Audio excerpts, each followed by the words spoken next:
Actually, vacant yung Senate President. I mean, because may acting na tayo, di ba? There's an acting president.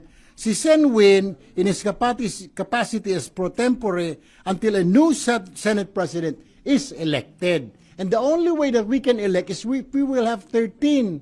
Otherwise, we cannot elect a new Senate President. So we will be, the Senate pro tempore will be the acting Senate President. Because it's invalid already. This is already a press conference, right? I'm telling you. I'm the new Blue Ribbon Committee Chair because there's a new Senate majority. Yung sinasabi po nila sila Senator Marcoleta, hindi na po sila majority, nasa minority. They only have 10. Na kung gusto mo pumunta ng mga Marines, magmerienda, pameriendahin na lang dyan. We will review upon consultation with the new members.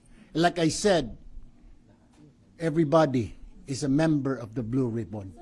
Kasama po si Senator Marcoleta, kasama po si, kung gusto niya pa, ang ex-officio, Senate President Cayetano. They're all invited.